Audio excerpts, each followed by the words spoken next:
Welcome to the Misophonia Podcast. This is Season 4, Episode 19. My name's Adil Ahmad, and I have Misophonia. This week, I have the pleasure of talking to Martha. As you'll hear, this conversation was a wild ride and lots of fun. Martha is a character with some great stories.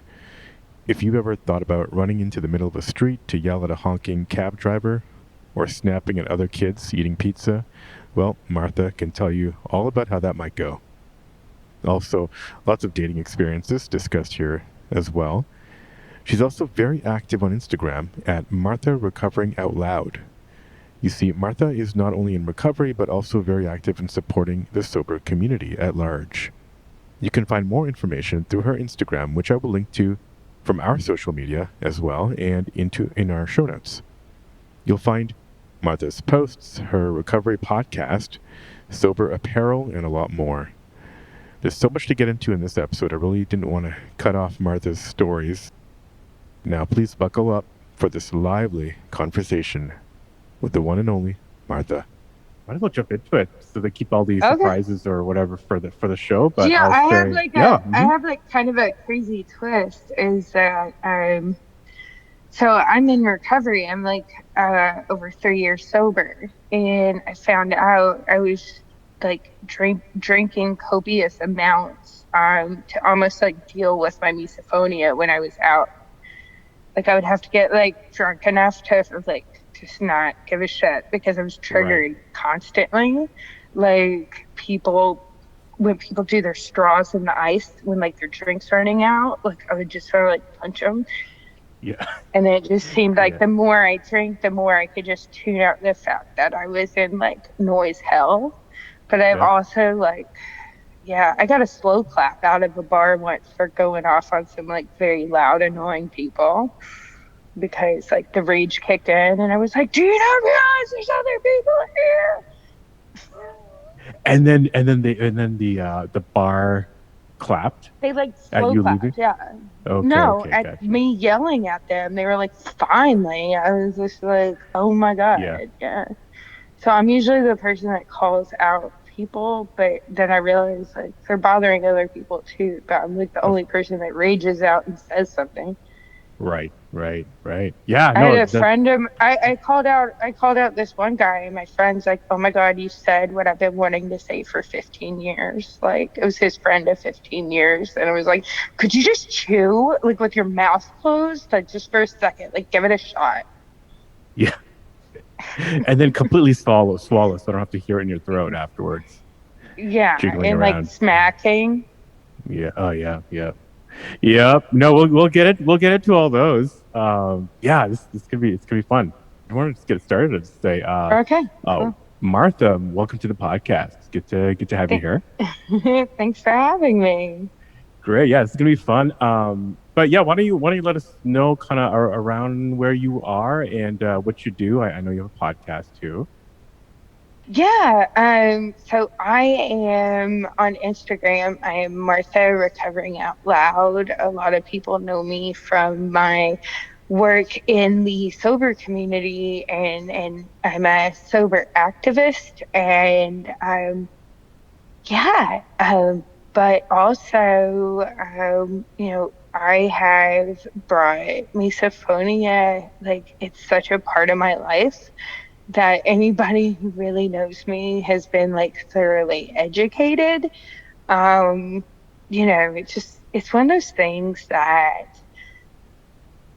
it's so hard to explain it, but then occasionally somebody will be oh my god, I think I have that. And sometimes I do, and sometimes it's no, you just don't like bad table manners. They don't realize this is more than just I don't like people with bad table manners. It's I have trouble going to CVS. I have trouble being in restaurants. It's really cramped my dating style because I roll in looking like the most annoying date on the face of the earth because I'm not that table. That one's too close to the bar. That one looks like there's a speaker. I can't be anywhere near this speaker. I've been on dates where people are can obviously tell I'm not paying attention to them because I'm so distracted by the noises. Um, they're like, pay attention to me. And I'm like, well, first of all, you're kind of an ass. But second of all, like that person over there is chewing super loud. Um, and people don't understand that I can't tune it down. Like it becomes whatever the trigger is, it becomes my like sole focus. And it's not for lack of not having focus or discipline or any of those things.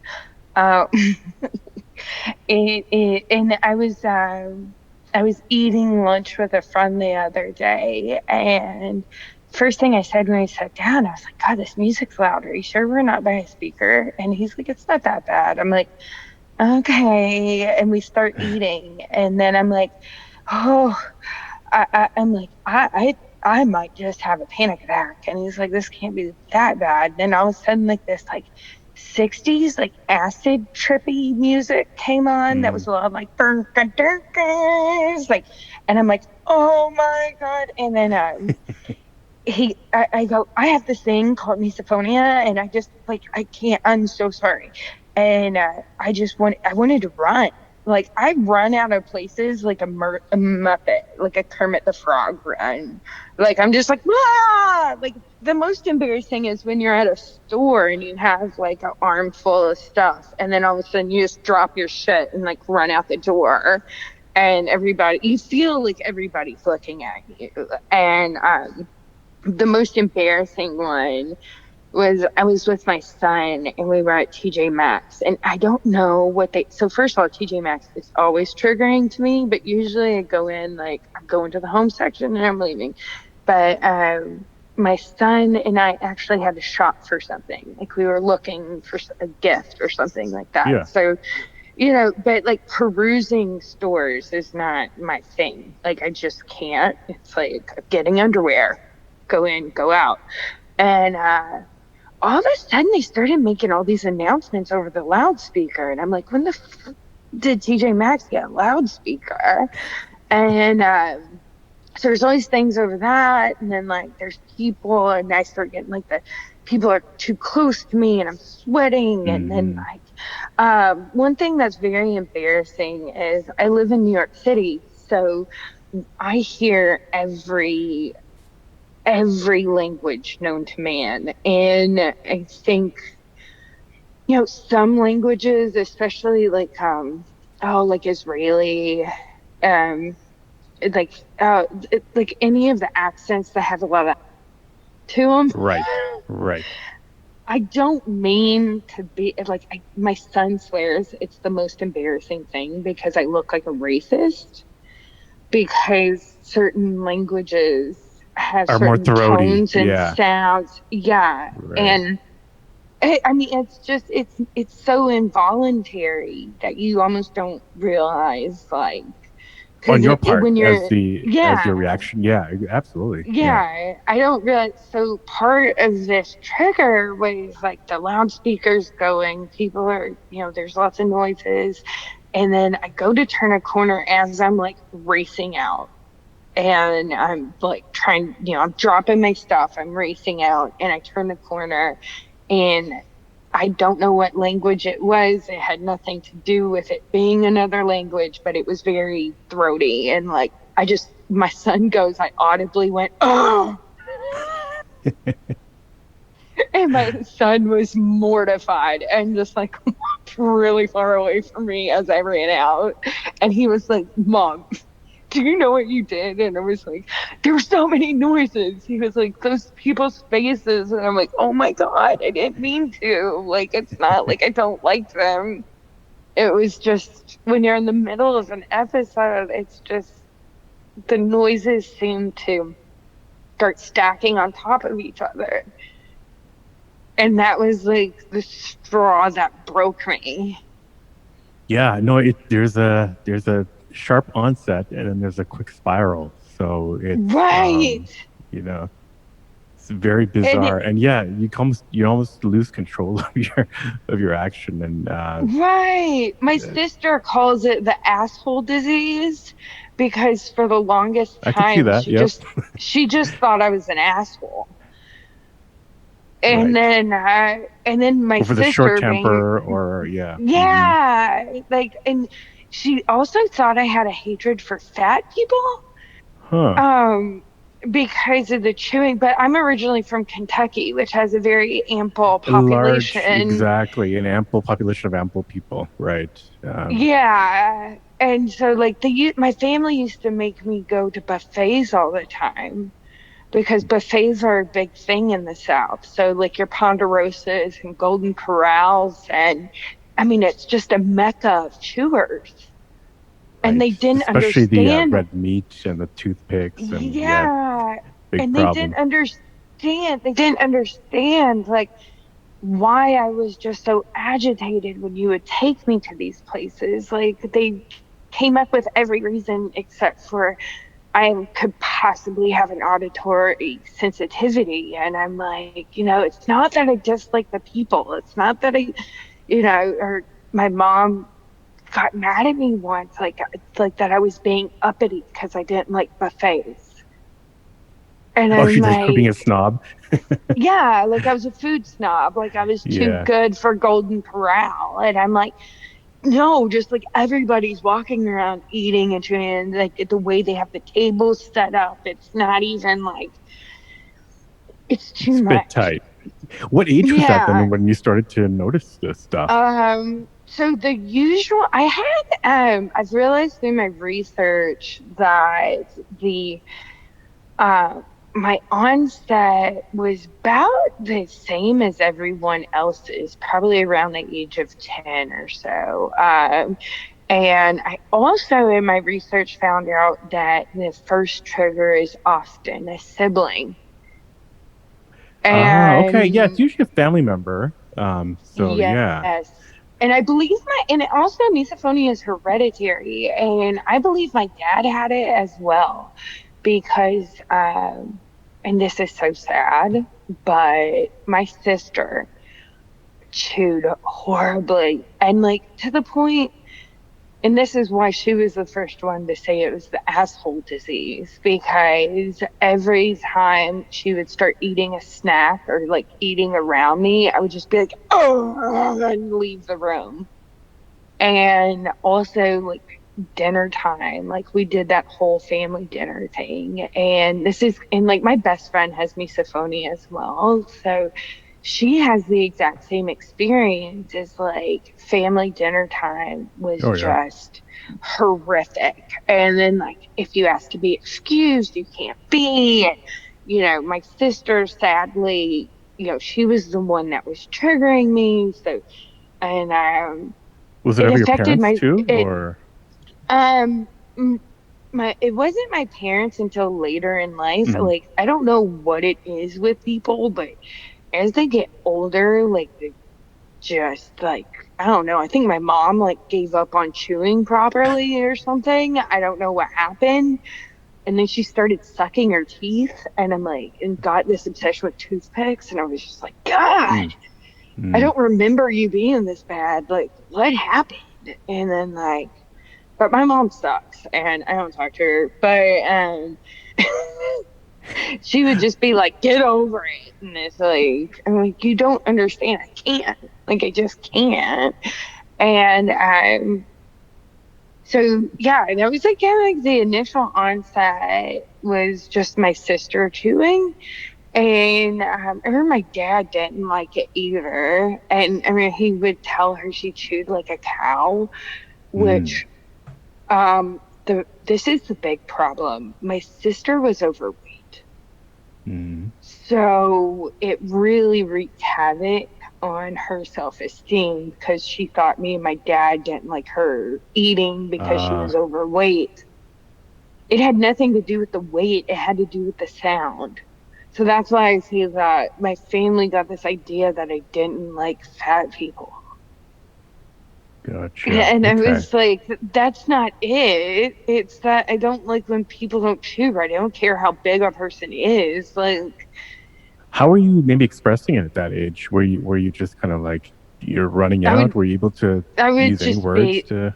I Yeah. had no words to describe it at all. No words. Mm. And that is, I know I'd mentioned to you in our messages that, being a parent with misophonia is crazy.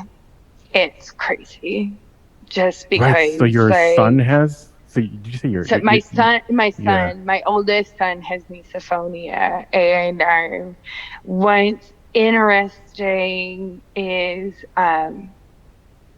both of my kids went through ages where I could not be near them when they ate. Because how do you Mm, correct a 3-year-old on how to eat an apple? Like, you right. can't. And then I started noticing that around like 10, like, 8 to 10, my oldest was starting to get the same symptoms as me. Like, the Mm, same things were triggering us. And why I say it's a double-edged sword is I feel like my son is very fortunate to have a mom who understands he's not being rude. He right. just can't handle the sound. And we do kind of we're like buddies in misophonia. Like, both of us have Bose headphones. Both of us, Yeah. our daily recaps will be like, oh my God, I was on the train and somebody was eating out of a chip bag. And, Right. it's like in that aspect, but then I felt for my youngest who for a period of time was kind of the, a trigger for both of us. And, I was able, unlike with my sister who internalized it, I was able to explain to my son that, it's not you, it's us. Like, we're freaks. You're totally okay. Like, eat Gotcha. away, baby. Eat away. Does But he still trigger you? Your youngest? no, no. Now he has sensitivities now. But I think they have sensitivities because I don't think he has the sensitivities that I have. I think he's aware when something is going to trigger me. So what's became very difficult is within my house, we can control things. But if I try to do birthday parties and Hmm. have like sleepovers, there's always like one kid Oh, of course. who There's always like, that one kid. Yeah. oh, oh my God. Next And I time they're not being snapped at invited. one. Oh, you did? Yeah, Okay. I snapped at a kid. Like, I snapped at more than one kid. I'm just like, Of were you course. raised in a barn? And like run out of the room. But this one kid was just like going to town on some pizza. And, I said something, I guess it was mean, but I was just like, slow down. I'm like, the pizza's not going anywhere. Like, I got 8 pizzas for like 4 kids. Like, you're good. Yeah, like, no, this kid was being mad obnoxious. Like, and then I have, so I don't know, so I do have a disclaimer that my kids and I both give to other kids. And we explain it to them before anybody starts to eat. And we will make sure that everybody who's present is aware that I'm not mad at them. But if I ask them to stop doing something, it's because sound hurts me. Mm. That's how we describe it to kids, is we'll be like, sound hurts me. And then, but what's the rudest thing anyone can do, and kids seem to think it's very funny, is I'll be like, you can't chew like that. Like, but I'll like start to lose words, and my kids will notice, and my kids will correct the kid. Like, my Yeah. Huh. kids do it for me. They'll be like, no, you can't do that. Like, my mom's gonna like lose it. And the kid will, and when they do that mocking you kind of thing, where they're like, Yeah. what, you don't like this? And you're like, oh my God, like, that's not funny and that's not nice. like, that's like pinching me. Would you pinch me? And they'd be like, no. And be like, well, okay, you know, like, don't eat like a cow. Like, I don't know what to tell you. But I had but yeah, like with kids, like I said, you know, when they were little, we had a setup where we converted, we had a 2 bedroom that we converted into the main living space. We had a dining table and like a love seat. And the kids would eat at the dining table and Mhm. I would eat at the love seat facing away from them, but like close enough that if anybody started choking or something, I could help them. Right. That's the And only way you'll interact while they're eating is yeah, if a I'm life like is at stake. Yeah. yeah, yeah. And when I try to explain to people, I've never sat down for a dinner with my children. They're like, "What? How?" And I'm like, "It's just our family. Like, I can't Hmm. do it." So, you know, and even when we go out to eat, I often there's a sushi place we used to eat at often. It was by the kids' school, so we'd go there after school, and they would try to give us a 4 top, and I'd be like, I need a 6 top because I would put the kids at the end of the 6 top, and I would sit by myself. So, you know, I guess it Yeah. kind of looked like I was a neglectful parent who didn't want to spend time with my children, but I Right. honestly just could not sit next to my kids. And it sucked for a very long time. It sucked a lot. Yeah. You know, I didn't like the looks from people. It took a minute for my kids to understand. You know, now they're 13 and 17, and um, the one thing that makes me, and I also have CPTSD. So on top of misophonia triggers, I have lots of Hmm. anxiety triggers. But I can't stand when people try to make a correlation between my misophonia and my CPTSD. They are in Mm. no way correlated because I had the misophonia long before the events that caused my CPTSD. Gotcha. Okay. Okay. And they're totally different triggers. Because a trauma trigger, like seeing someone, so I'm a rape survivor and domestic violence survivor.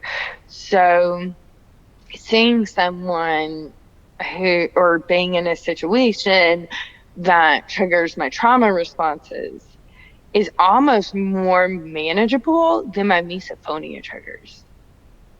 Mm. My misophonia triggers are the ones that send me into like level 10 rage and shaking and lose words and like a total shutdown. Like I Right. feel like those trigger. So a misophonia trigger is a quick onset, quick spiral. And if it's more of a trauma trigger, it's going to stay with me all day. And it could lead into the week, and it would be more of an emotional response than a physiological response. Hmm. And that's the part I have a hard time explaining to people is that the misophonia is a physiological response. Right. And it feels like I'm short circuiting.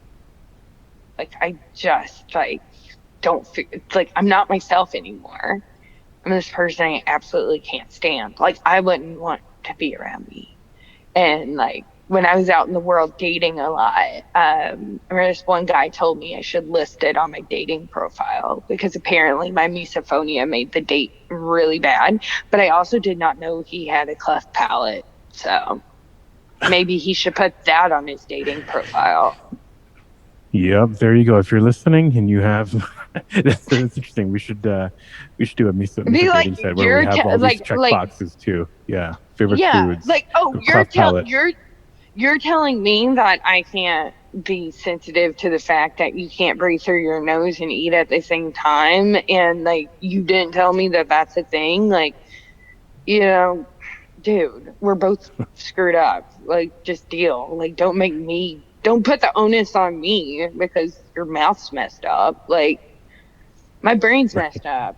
Like, Right. okay. Um, but yeah, I'm just, part of me though is like, glad no one ever like tried the immersion therapy. But the fact that people still bring it up, I'm like, Google. I'll just look at them and be like, Google. Yeah, Like, exactly. The whole if you put me in a room listening to someone eat chips for like 2 hours, I would off myself. exposure. Yeah. Right. Like, please don't. My whole life's been exposure therapy, and I'm 36 years old and have to wear noise canceling headphones all the time. So, Right. and So this is one thing I will say about, so people are like, how do you live in New York City? Because they're like, it just, that makes no yeah, sense this to cacophony of people. noise. Yeah. And it's like, because there's so much noise, it turns into white noise. So when you're Yep. hearing cars all the time, it's cars. What I can't stand is honking. Um, that drives me up the That wall. pierces the background. Right. Oh my God. So I could just give you a whole list of very embarrassing but yet amazingly funny stories I would about love to. Yeah. oh my God. Okay. So there's this restaurant down the street from me, and me and an ex-boyfriend, like we used to go there once, twice a week. It was like, Mexican food. And, it was nice, and they had outdoor dining and open, when they opened the doors. And, we're just enjoying the nice weather, and the traffic got backed up. And there's this cab driver just laying on his horn, which the thing is, like, technically you can get fined for that in New York. So, they did this whole no noise pollution thing, so there's supposed to be Ordinance. Right. Yeah. fines. Yeah. So, usually it doesn't happen as much as, like, I guess movies make it seem like it happens. But we're sitting there trying to eat and traffic's backed up. But the thing is, traffic's always backed up on this street. Like, if you're gonna go down the street, like, just know, Yeah. And it happens. So anyway, this dude's laying on the horn and laying on the horn, and I'm sitting there shaking. And my boyfriend, we had been together, we were together like 2 years, so he knew how to handle it, and like we could laugh about it afterwards. Like, those are my favorite people who like get it and then can just, like, once the trigger's over, like, just laugh about the absurdity of it, Hmm. not just stare at you like you're a Humor is freak. right. Humor is a coping mechanism for misophonia. It's come up a lot. Yeah. Yeah. Yeah. So I'm sitting there, this dude's laying on the horn, and I run out into the street and start screaming at the cab. I was like, honking's not gonna make the fucking traffic move. It's not going anywhere. Stop honking. And I just, like, I scream at cars like it's gonna do something. But I just couldn't not say anything. And I'm like, that's not gonna work. And everybody around me was just like, yeah, go tell them. I'm like, I've become like the noise police. I'm like a noise vigilante out Right. here, just like, for the love of God. And then, like, same block, bar across the street. Um, I had went into the bar earlier. I'd had a business meeting, and while we're having this business meeting, uh, three guys come in, and they're just loud, and they're like smacking the bar. Ugh. Oh my God. Oh my, why does anybody need to smack the bar? I've never understood this behavior. It reminds me of monkeys, like when, like, chimps are, you're like, yeah, and Hmm. like banging on stuff. But it was these three dudes, like, kind of having like a who can slam their drink and bang the bar and scream the loudest, I guess. and the bar staff knew about my misophonia because it was like my neighborhood haunt. It was right Hmm. across the street from me. So they totally knew like what, like my triggers. And I'm like shaking. I'm like, this business meeting, it needed to go on longer, but I was like, I got to go, guys. I was like, we can pick this up later. It's like a real estate deal. I'm like, I'll just do Yeah. it. We can finish this up in an email. I gotta get out of here because I'm gonna kill those guys. And like the waitress was like, oh, it's an Irish waitress. She's like, they've been in here like, 2 hours or something like Yeah. that. I'm like, how have you not killed them? So I leave, I go back up to my apartment. And this is when I was like dating. And I did like first just meet and greet with a guy, and I go over to the bar to meet this guy for a beer. And these same dudes are still there. And now they're louder.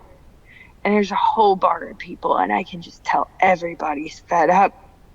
The bartender, I knew him. I'm like, what the fuck, man? Like, go tell them to calm down. Yeah. And he's like, I can't. And every time they smack that bar, I could feel it all the way around, right? It's like a Yeah. horseshoe. I stand up and I go, you have been this fucking loud since noon. Just shut the fuck up. And I'm like standing up screaming at them. I'm like, have you not realized that you've annoyed every single person in this restaurant? And they were like, oh my God. Oh, and then one of the guys like tried to mouth off and his friend pulled him out. And the other guy's like very loud, like, we're sorry, we're sorry. And I was like, just shut up. And Yeah. everybody starts clapping. They're like, somebody had to do it. And I'm like, Yeah. why is it always me? Why do I have to snap? Like, can't somebody else snap for once? And yeah, but I feel like an old person because I'm all about them early bird specials. Like, please Hmm. take me out to eat at 6. Like, guys are like, you want to eat at 6? I'm like, yes. And then like, and they think and I'm sober now, so they think it's because I'm sober. Like, oh, you can't stay out late. I'm like, no, I like stay out till 3. I just can't eat at a busy restaurant. Like, Right. and yeah, and like, oh, outdoor dining during the pandemic.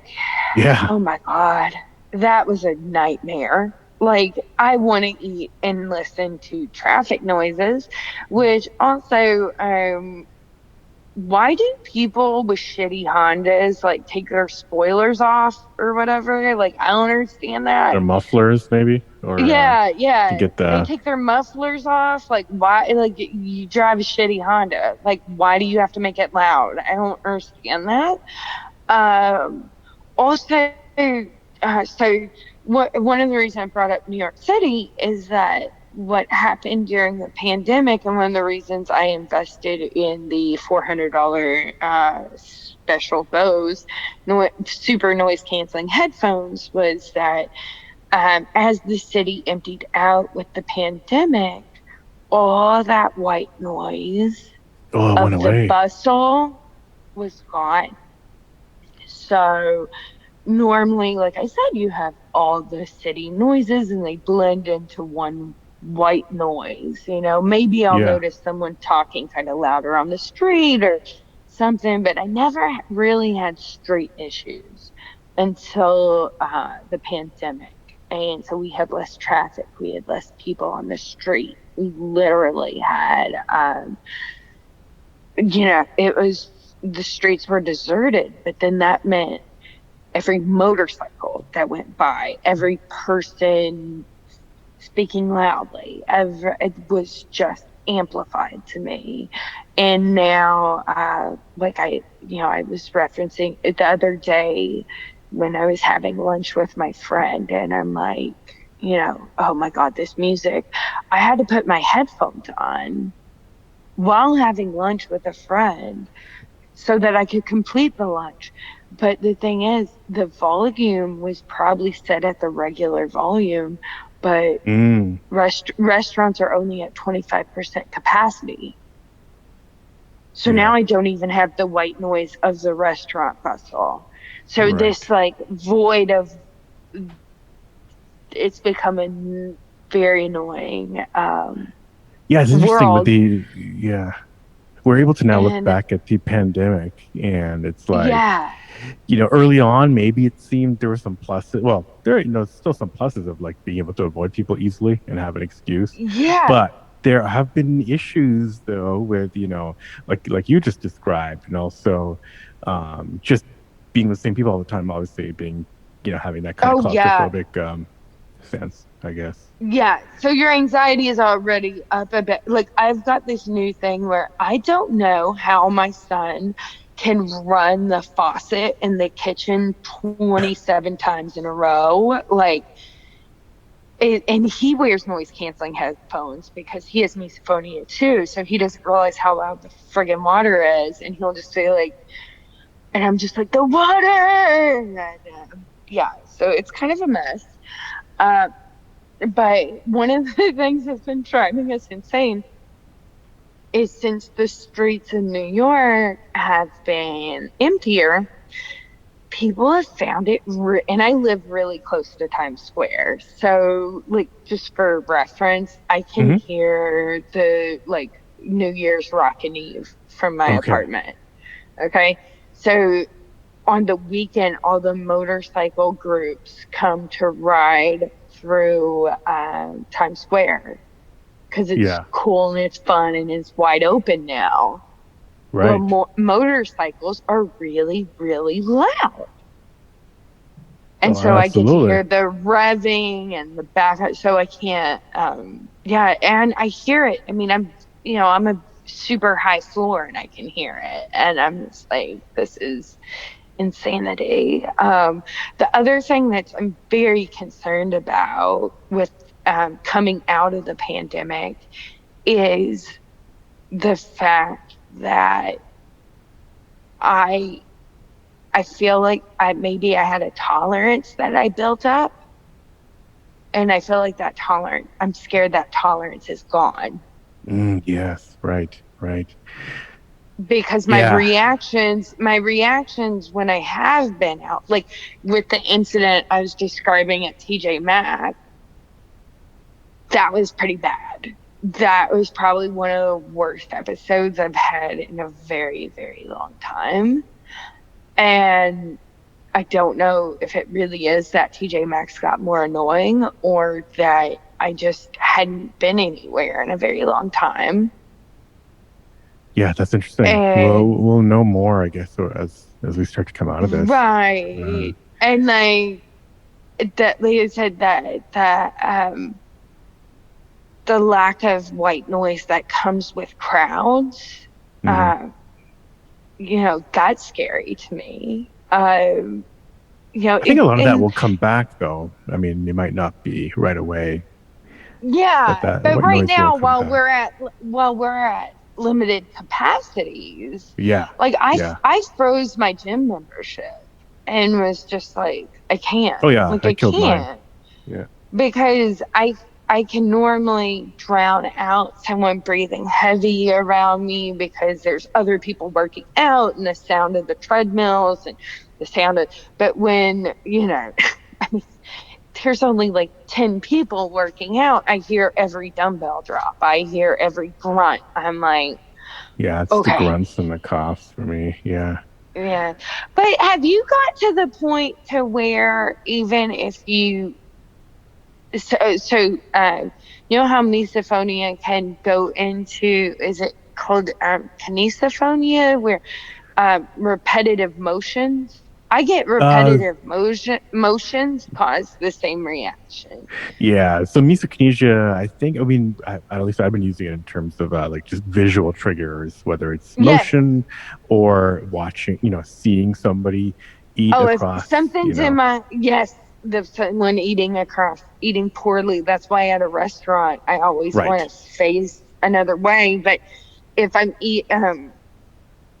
and I don't even think my current boyfriend realizes he triggers me because I never look at him when he eats, and he hasn't realized it yet. And It's kind of easier I've to avoid corrected the visual him. triggers, at least. Yeah, yeah. Yeah, I just kind of tend to look down a lot when he eats, or but I pointed it out to him and he was like, "Oh, I'm sorry, but there's a thing with men who work in finance. They tend to not be able to leave their desk while the market's open, and they get used to eating very quickly. Uh-huh. Yeah, I think you mentioned And that in our messages. He's a by themselves at their desk. So when they do go out to eat or they're eating at home, they don't realize what they're right. doing. I had a long-term boyfriend that it became a real issue when his parents would visit.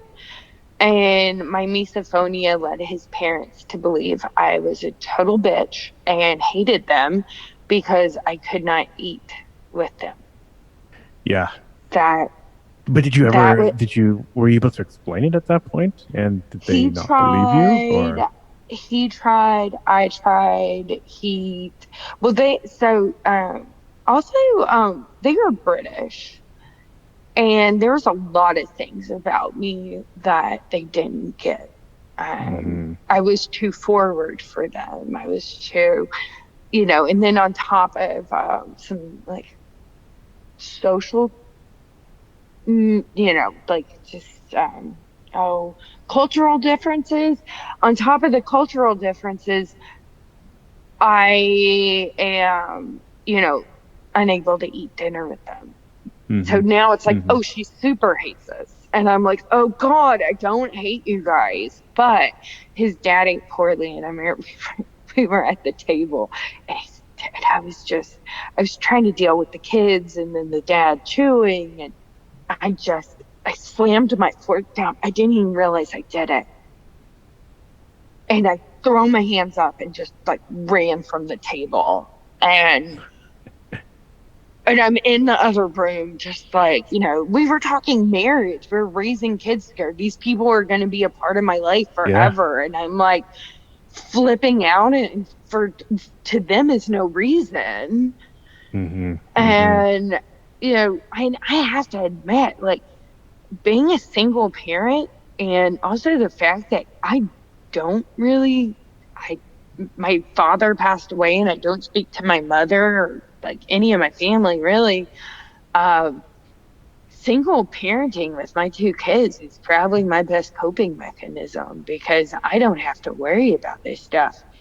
And it sounds terrible, but I only like to date people who like don't really have any family because I am so traumatized.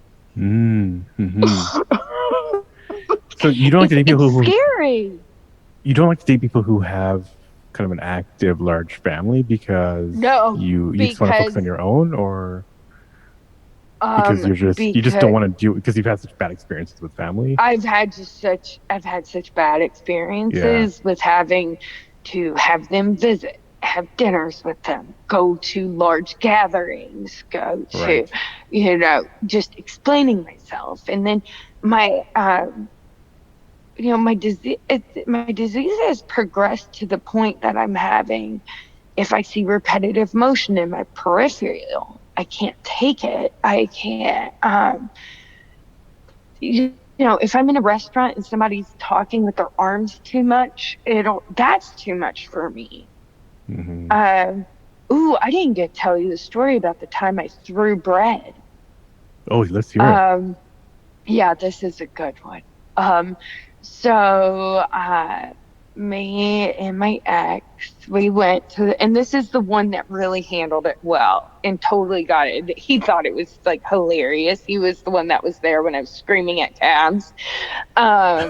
Which I did that with my son, and my son's like, "Oh my God, I'm so embarrassed," which I regularly embarrass my children.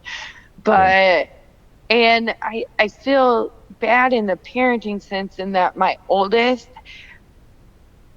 like literally explained to me one day how he helps walk me around. Like he's like a guide dog.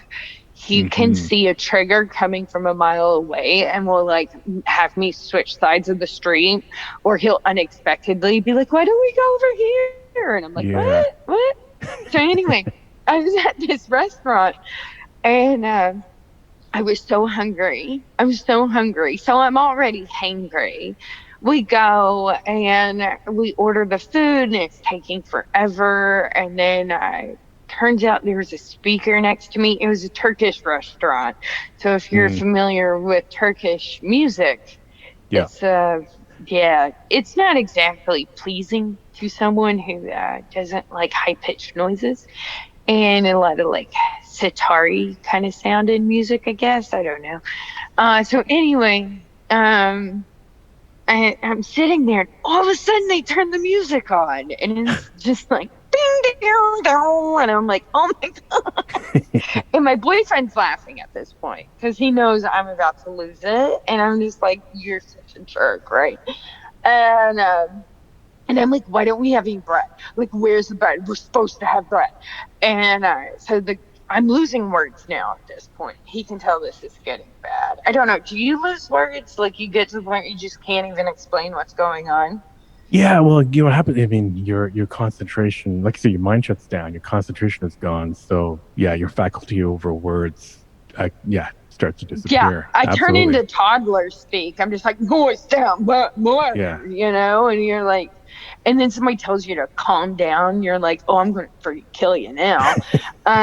So anyway, they bring us bread, and I look at the bread, and the bread is burnt. Like you can't even eat it. Mm. And I look at him, and I go, burnt. And then I don't, I just friggin' did it. I threw the whole friggin' bread basket. Where? At the speakers? At the Just waiter? At your chucked it. boyfriend? Just chucked it. Just Fucking just chucked a whole bread basket. And he just started dying. Like he was laughing so bad. And then like I'm like, I gotta get out of here. But yeah, like it's just coming out like that, yeah, yeah, yeah, And yeah. This is like a and Curb Your then like Enthusiasm episode. yeah, I was like,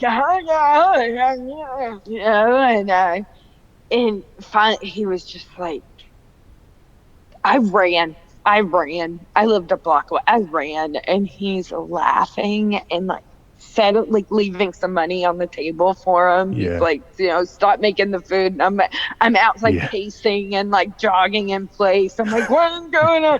And then he comes out laughing and he's like, I would have done it too. I'm like, oh my God. Because he was like a very mild mannered guy. And here I Yeah. am yelling at cabs, throwing bread baskets, like, but yeah, it worked out though because he figured it out. He figured out when to take me out to eat and worked around it and stuff like Yeah. that. So I was kind of like grateful for that. I was like, cool, like and I So you think have people. every Yeah. Hmm. misophonia person needs people who get it because You need guide like I dogs, said, emotional guide my dogs. yes, and I mean I do for a bit, like when I heard my oldest explain to my son like how to walk me down the street, I was like, oh my God. And I realized like, well, I mean, it could be worse. I mean, I'm not an invalid. Like, he's not taking care of like a terminally ill mother. He's just making sure I don't get scared of noises. Mm. So that's good. But he has like one friend that he makes sure not to have around me because this kid, Pizza boy. um, oh, no, this is a different kid. So this kid, I'm pretty sure he's on the spectrum, but he has no filter, and he also like just so like he had like this frosty cup, like this mini frosty cup, Yeah. and he wasn't using a spoon. He was like slurping it out, and then he's like trying to dump it in his mouth. He's like, tonguing the fuck out of this thing. And I'm sitting there, I'm like, oh my God, I'm like, Julian, make him stop, make him stop. And then I looked at him, I said, for the love of God, throw the thing away. And I just go off. I said, you can't do those things around me. And I'm just raging on this Yeah. kid. And he goes, what? I can't go like this. And I'm like, oh my God, you're Oh. 17 years old. Like, I can get mad at you. You're 17. Like, you're not 5, you know? And I was like, I'll beat you like your mama. Like, um, but yeah, so there's certain people my kids won't bring around me. Um, like I said, I don't do family dinners. I don't even have a dining table, which I mean is very common in New York, but I had a Yeah. table at one point and like nobody uses it. Like Right. we Right. all none of us can watch each other eat.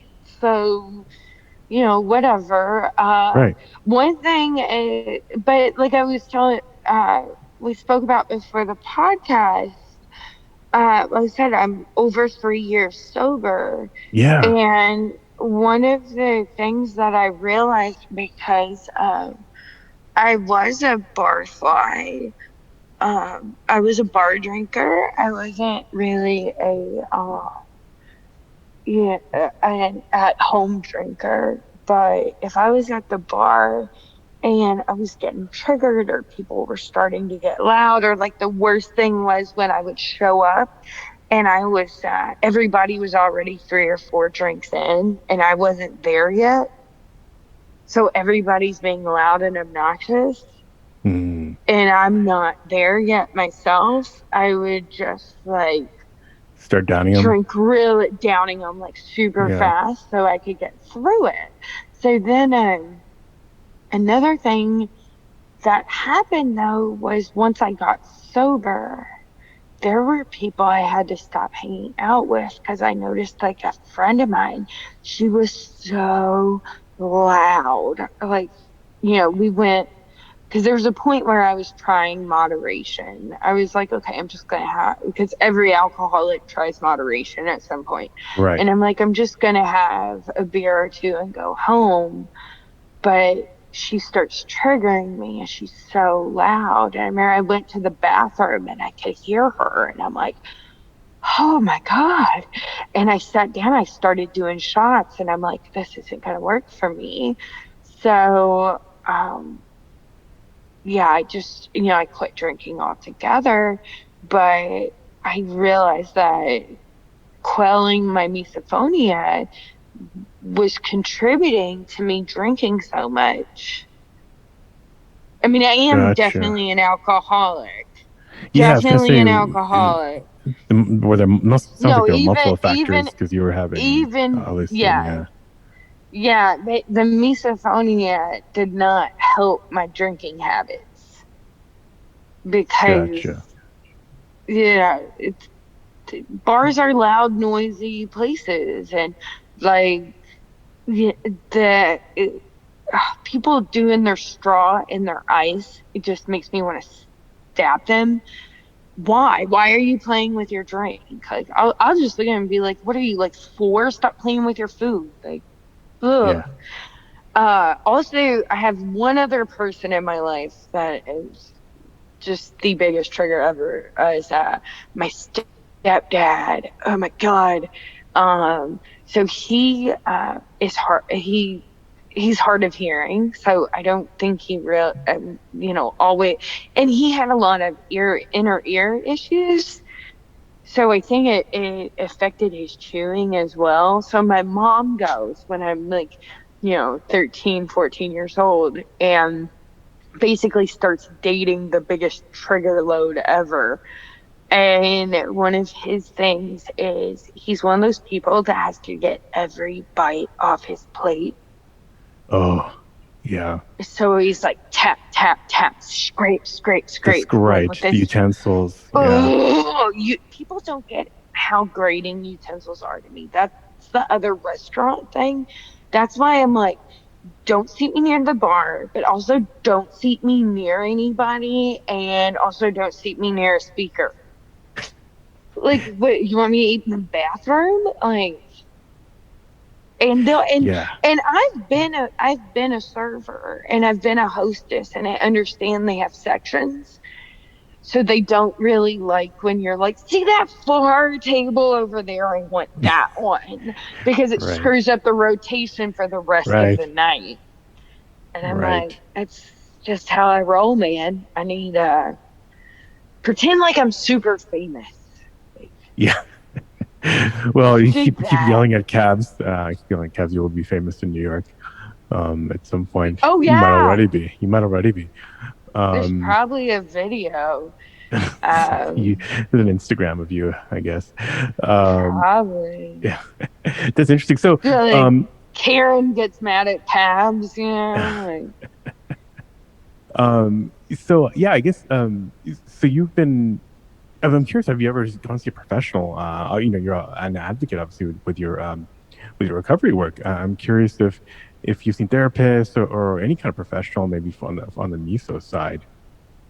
no, because No, yeah, I just don't think there's anything I can do other than live with it.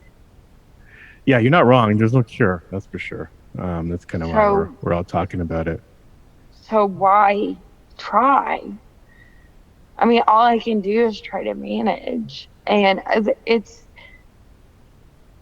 and I'm very lucky that I have a best friend who has it too, because I can call her with like the weirdest things. Like, did you know deaf people are some of the loudest people to be around?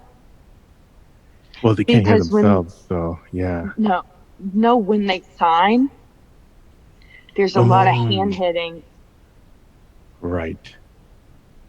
And I was in Starbucks next to two deaf people, and they were signing, and it was just like hands hitting hands Hmm, hmm. and mouth noises. And I was like, oh my God. Like, because I used to joke, I was like, maybe I just need to hang out with like deaf people or something. Like, and then I was like, no, I don't. Yeah. And I call, Not without being deaf. Yeah. my best friend whose son is blind. So because her son's blind, she's an advocate herself in the, disability community and all this stuff. So she had she was like, "Oh no, Martha, you can't be around people who sign. They're so loud." And she was telling me about how she had to have a meeting with a lawyer that was deaf and was signing, and she was trying to get through this meeting and process what they were telling her, but it was so bad because of the sounds and then the the Yeah. Miss kinesa Kinesia. part. Yeah. Yeah, because if you think about it, the motion of the sign language was triggering. Hmm. And that's what was triggering me as well. It wasn't just that their hands were smacking together. It was, I could see their hands in my peripheral. Right. And then I felt like a horrible person. I think that's the part that's so crappy, is like how I was saying, like, I don't mind that people speak another language. Why do I care? But it triggers me. I don't, and it's not just the particular language. There's certain dialects of English or like accents in English that get on my freaking nerves. Like, it's tonal for me. It's very tonal. So, Gotcha. Yeah. and Yeah. having this thing that makes it, and like I said, I work with so many different kinds of people and I advocate for so many different kinds of people. And I am an ally and, and I'm an empathetic person. And I have this one thing that makes me, and maybe it's not super pronounced to other people. Maybe they don't notice as much as I notice, but just the mere thought that somebody might think I don't like them because they speak another language, like, that hurts. That makes me feel like a bad person. Well, there is a lot of that shame and guilt that hangs with us as we've kind of gone through life and have seen, we don't want to think about it, but we can tell that other people notice our reactions, and it's like, oh, it's kind of heartbreaking. We don't want to. Right. Like when my son was like, "Did you realize you audibly like went like, oh," when those people talked?" And I'm like, "Oh, I think they were speaking French. For some reason, Oh yeah, they French, get throaty too. Yeah. French gets me. French gets me. I don't, yeah. French and Hebrew are kind of the two that there's a lot. I think it's just because it's New York, I hear them a lot. So, yeah, those are the two languages that I just kind of am like, I better leave. And that just feels terrible. Like that just feels really, really bad. Well, But yeah, it's not you them. can leave tactfully, right? Yeah, and I try to leave before I get to the point where I'm like slinging my purse and like Yeah. shaking and I try to I do my best to hit it head on, but and it's always fun when a new trigger emerges and you find there's a new place you can't go to anymore. That's Yeah, it fun. definitely grow, these definitely multiply as we've all kind of gotten older. Um, That's the part that baffles me is how I don't know if you would use the term degenerative. Like, is something degenerating? Is something it's like why? Like, I don't understand the progressiveness of it. I just don't understand the yeah, that's progressiveness. a mystery. I try not to think of it as Like, degenerative. I try to think of it as something multiplying. Maybe we're becoming more sensitive in almost I don't know, not a good way, but maybe something working a little too I much. have a hard time taking phone calls. Mm, Phone calls are very difficult for me. And I reference dating a lot because, like, honestly, it really screwed up dating for me. I mean, there have been relationships I had, it's like, didn't make it past 3 dates that probably could have been great, but I knew I couldn't take it.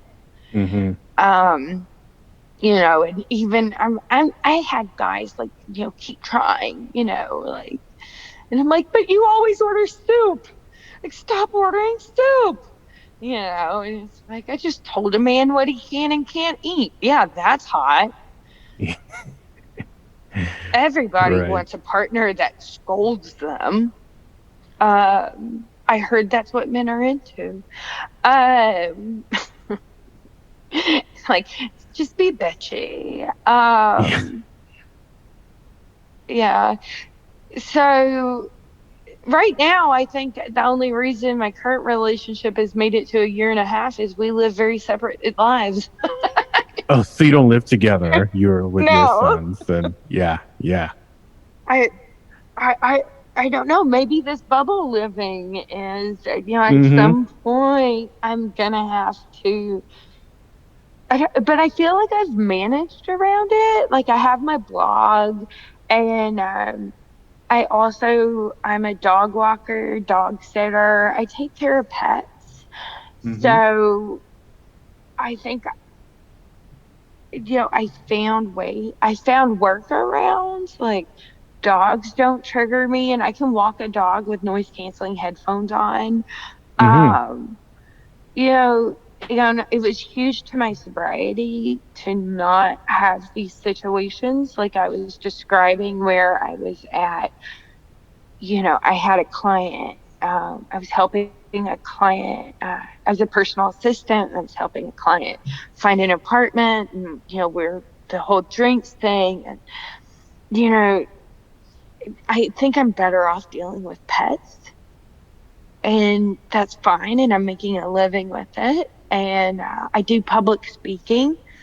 And so that's really, public hmm speaking one-sided. I don't really hear the audience. So that's good. Sometimes they do But cough. That's one thing about being up front. yeah, I turn I feel like I'm usually nervous enough about the Ah, speaking that I'm like kind of laser focused. But I good, think good. that's when it comes down to the only the visual cues are a little tough with public speaking, the with my visual things happening, but Right. I try not to think about the progressive part because I just picture me being old and alone. And and then I'm like, if it keeps multiplying at this rate, like I will never leave my house by 65. Yeah, So, like, that is one fear, I guess, that we're so well, triggered that we. this is see, I don't know how.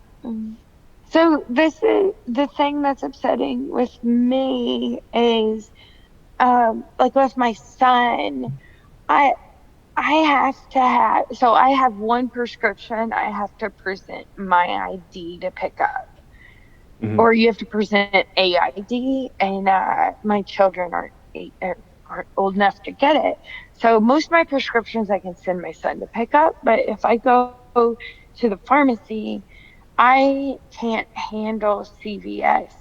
I don't know what it is, but if you, it's every one of my noises is there. I guess because you tend to have sick people there. So there's always someone coughing. There's Yep. always somebody sniffing.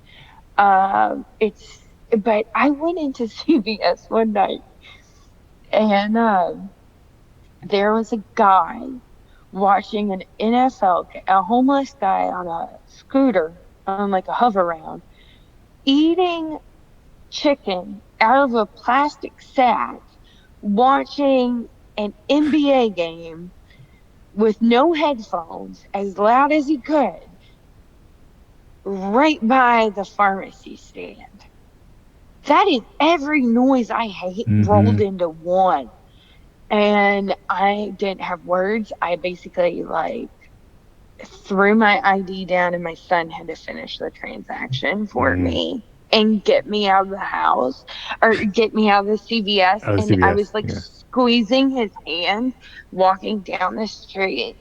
And that has shaped a lot recently. Like, I ran out of medication and he was at his girlfriend's house and I had to wait 2 days for him to get back.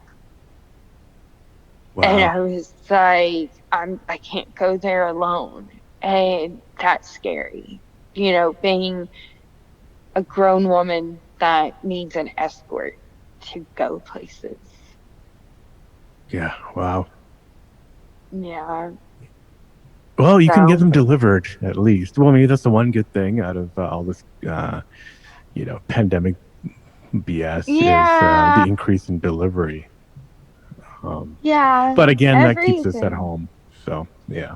Yeah. And the thing is, one of one of the things with recovery is that they tell you, get used to being alone, get used to Not going alone out to the bars and time. yeah.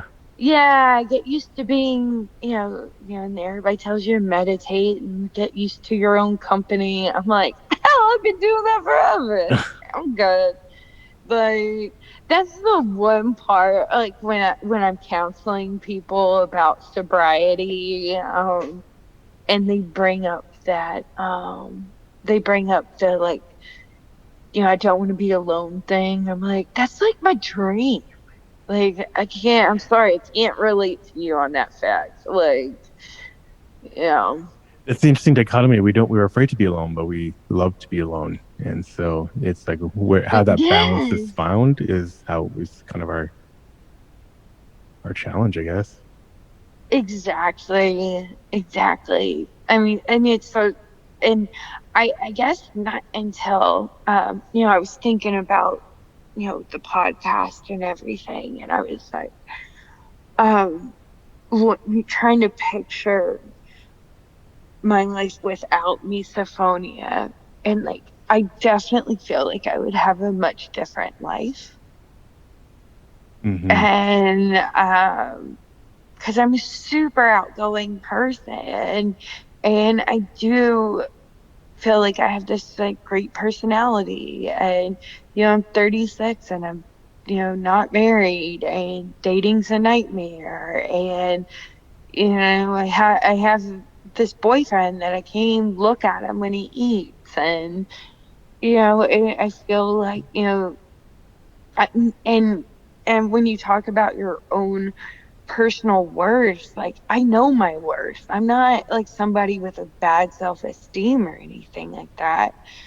Um, Yeah. but it it hurts. It hurts to think, you know, and with it being like an invisible, that people talk about visible and invisible disabilities and things like Mm-hmm. that. People with chronic pain disorders are like, you can't always tell I'm hurting. And, you know, that's how I feel about misophonia is that, you're not going to look at me and think that there's something so abnormal about me that I have to change. And they're just things that I've changed about my life. I just do them.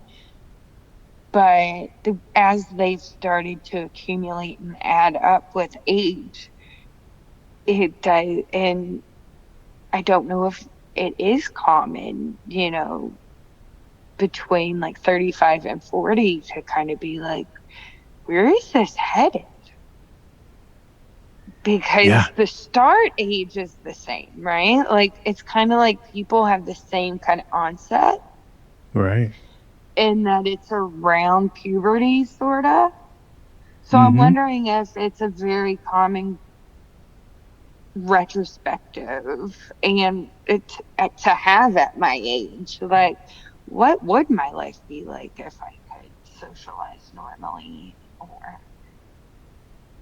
not Yeah. scare off dates and Well, I mean, this is around that middle age time where there's a lot of retrospect happening, uh, regardless. From what I've heard of people looking back, they're generally satisfied with how they've, yeah, a lot of people say they're a little bit more maybe introverted, but usually in a good way. Um, Mhm. and Well, yeah, like I've heard my that's, sister found an amazing husband who loves uh-huh, her to death and does everything for her. And yeah, like my sister has this amazing husband that would do anything for her. And right. she told me, she was like, I already told him all about your misophonia, and that if he might trigger you and not to get offended. And I was like, what are you Mm-hmm. talking about? He's a cleft lip and cleft palate and has had all these surgeries and chews very loud and everything. And then it's Mm-hmm. kind of like, wow, like I could never be around him. And he's a stellar person. Like, how many stellar people have I not been able to be around? Yeah. It- No, fair and question. Yeah. you're like, how has this shaped my We just have to life? keep looking And forward. Yeah, we just have to keep looking forward. Kind of like this is kind of what we have to do. That's kind of one of our um I think superpowers is like we have to look forward. Otherwise, oh we yeah, just get stuck in that loop. And so I oh feel yeah. like Well, that's the same thing with so, but I think in some ways it may have made me more open to a lot of the things that come with recovery, mhm, because the thing with trauma recovery, because like I mentioned, I have CPTSD, trauma recovery and substance abuse recovery is people want to look back so much, and I'm like, forward motion, like that's just my thing. I'm like, apologize to the people you have to apologize to and change your behavior in forward motion. I can't live in a shame spiral about my past. And, um, like you said, maybe that is partially I have that ability because I've well, you've had worked to hard at it, I be, think. Yeah. yeah, I've had to be unapologetic about my misophonia and unapologetic about I can't eat here and I can't do this. I'm already used to setting boundaries. Hmm. So I guess it doesn't make sense to me when people are like, well, how do I get out of wine night with the girls? I'm like, I've been getting out of wine night for like 10 years now. Like, I can't listen to people like chain Right. glasses. Like, you just say no. And I guess, yeah, it's our superpower. We throw up boundaries pretty quick, unless people want to catch hands or watch me yell at cabs. Hmm. Hmm. Yeah. Well, that can make somebody's day too. So, well, Martha, we're yeah. I mean, we can go on for a while. I'm sure Oh, yeah, yeah.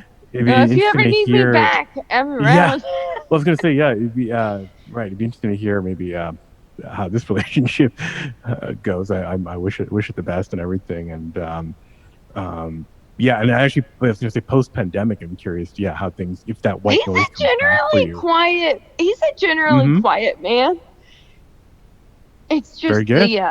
the chewing thing, you know. Yeah, yeah, yeah. Yeah. And actually I was very proud of him because I had a sometimes I have an intersection of misophonia / panic attack, and those are really fun. Those are Yeah. super fun.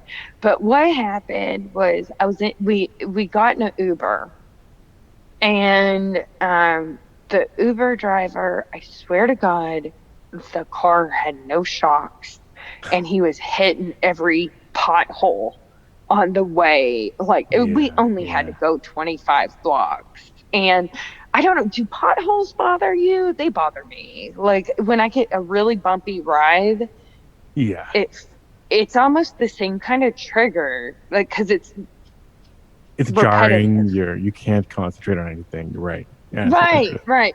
So right as this horrific cab ride starts, my son is texting me asking me to order him some seamless.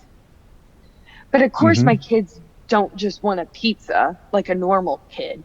He wanted me to order poke bowls.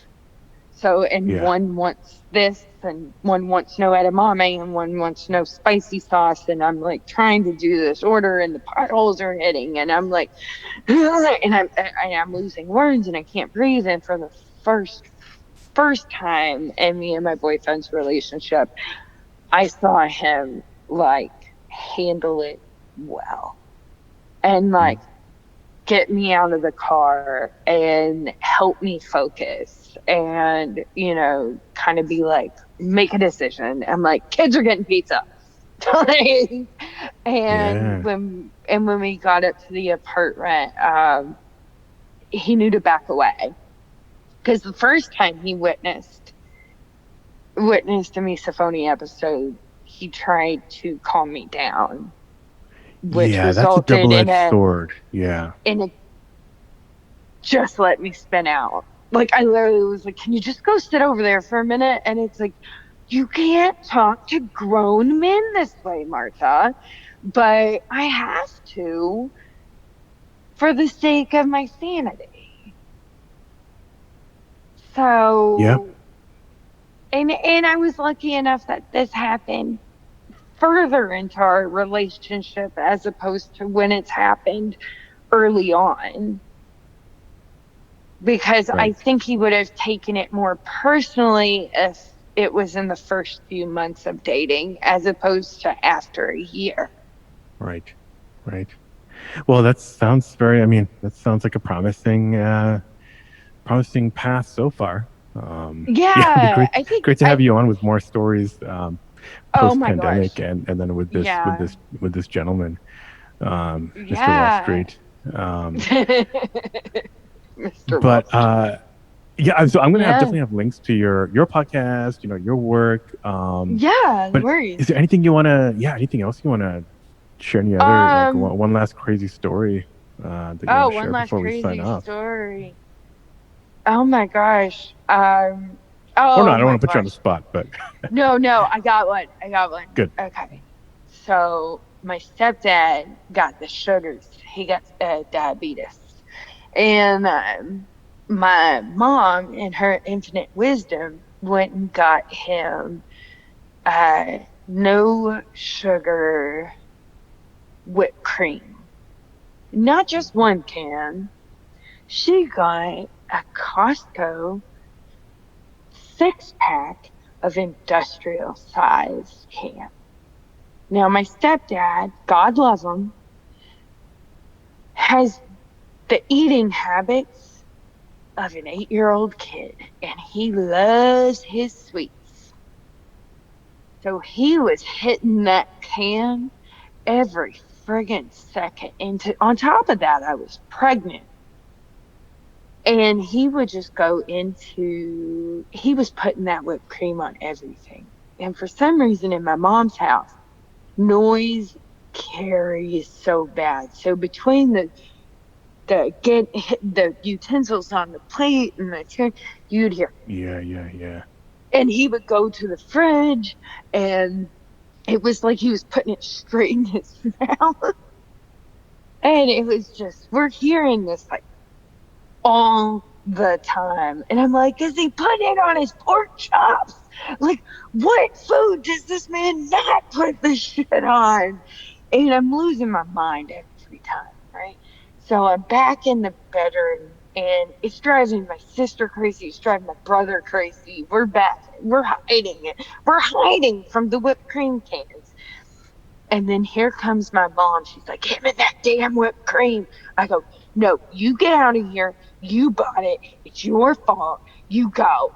You don't get to hide in here with us. And then she even got mad about the tapping. And she comes in and she's like, oh my God, why is it getting everywhere? And we're like, you don't get, you married him. You go.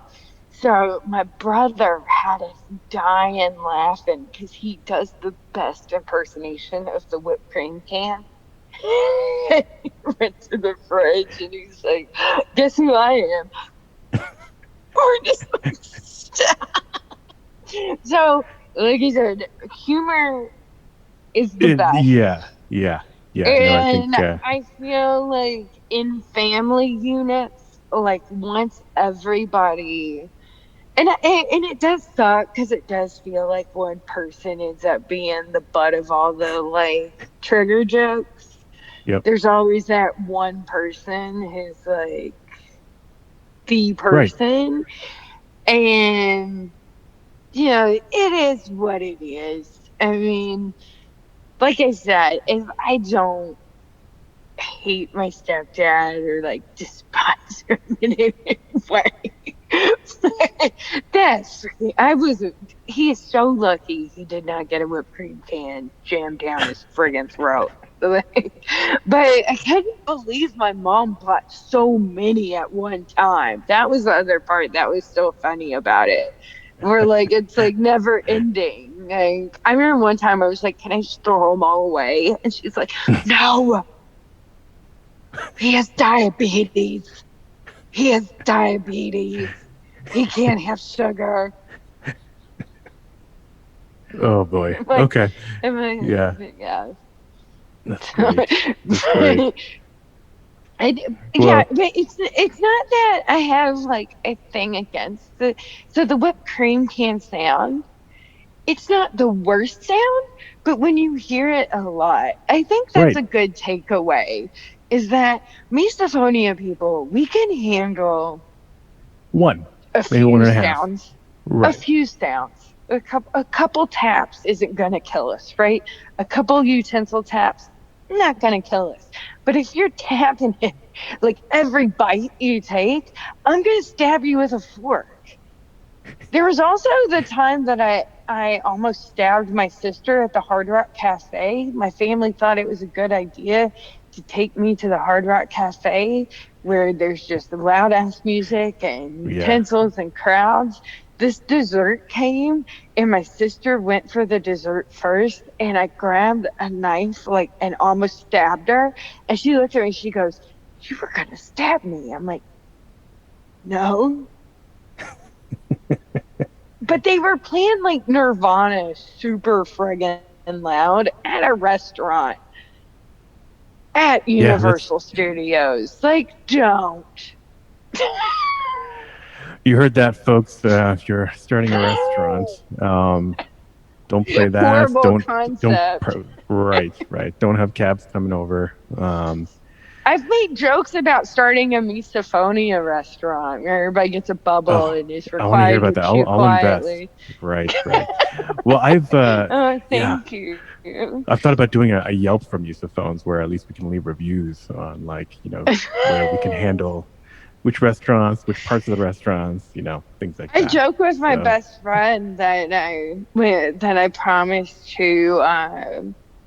I'm like, I can't wait for us to be able to go out to eat again and chew quietly with each other. But like I said, I've said it tons of times, but having a best friend that has misophonia too. And now that I'm sober, and it turns out like she's gotten to the point where she really doesn't like to leave her house.